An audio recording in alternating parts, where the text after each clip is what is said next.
வணக்கம். 10 நாட்களுக்கு முன்பு சேஃப்டி ஆபீசர் சென்னை திருமுக தமிழ்ச்சங்க தலைவரை அணுகி ஒரு பட்டிமன்ற நிகழ்ச்சி நடத்த இருப்பதாக கூறினார். அதற்கு தமிழ்ச்சங்க தலைவரும் ஒப்புக்கொண்டார்.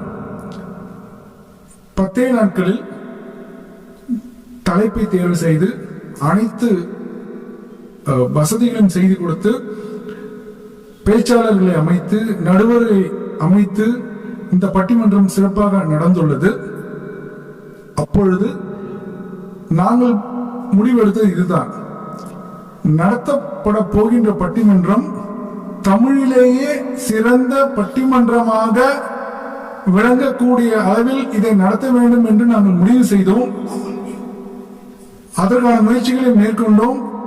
இன்று நடந்த விபத்துக்கு காரணம் அவசரமா அலட்சியமா என்ற பட்டிமன்றத்தை பார்ப்பவர்களுக்கு நன்றாக தெரிந்திருக்கும்.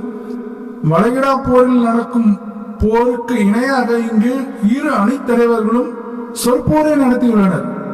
6 பேர் பேசிய விதம், அவர்கள் சொல்லப்பட்ட கருத்துக்கள் அனைத்தும் பார்வையாளர்களை மிகவும் பலமாக சென்றடைந்தது. இதே போன்ற பட்டிமன்றம் நான் தொலைக்காட்சியிலும் வேறு சில இடங்களிலும் கண்டு கழித்துள்ளேன். நான் இதில் பங்குபட்டதில் நான் மிகவும் மகிழ்ச்சி அடைகிறேன். நடுவரின் தீர்ப்போ மிகவும் அற்புதம். அவர் 100 வருடங்களாக நடந்த நிகழ்ச்சிகளின் வாயிலாகவும் 6 பேச்சாளர்கள் பேசியதன் வாயிலாகவும் கூறிய தீர்ப்பு மிகவும் சிறப்பு வாய்ந்தது. இந்த பட்டிமன்றத்தில் நேரில் கலந்து கொள்ள வாய்ப்பிருந்தும் கலந்து கொள்ளாதவர்கள் இதை யூடியூப் மற்றும் மற்ற சோசியல் மீடியாக்களில் வெளியிடப்படும் பொழுது நிச்சயம் கண்டு கழிக்குமாறு பணிவன்புடன் கேட்டுக்கொள்கிறேன். வாய்ப்புக்கு நன்றி.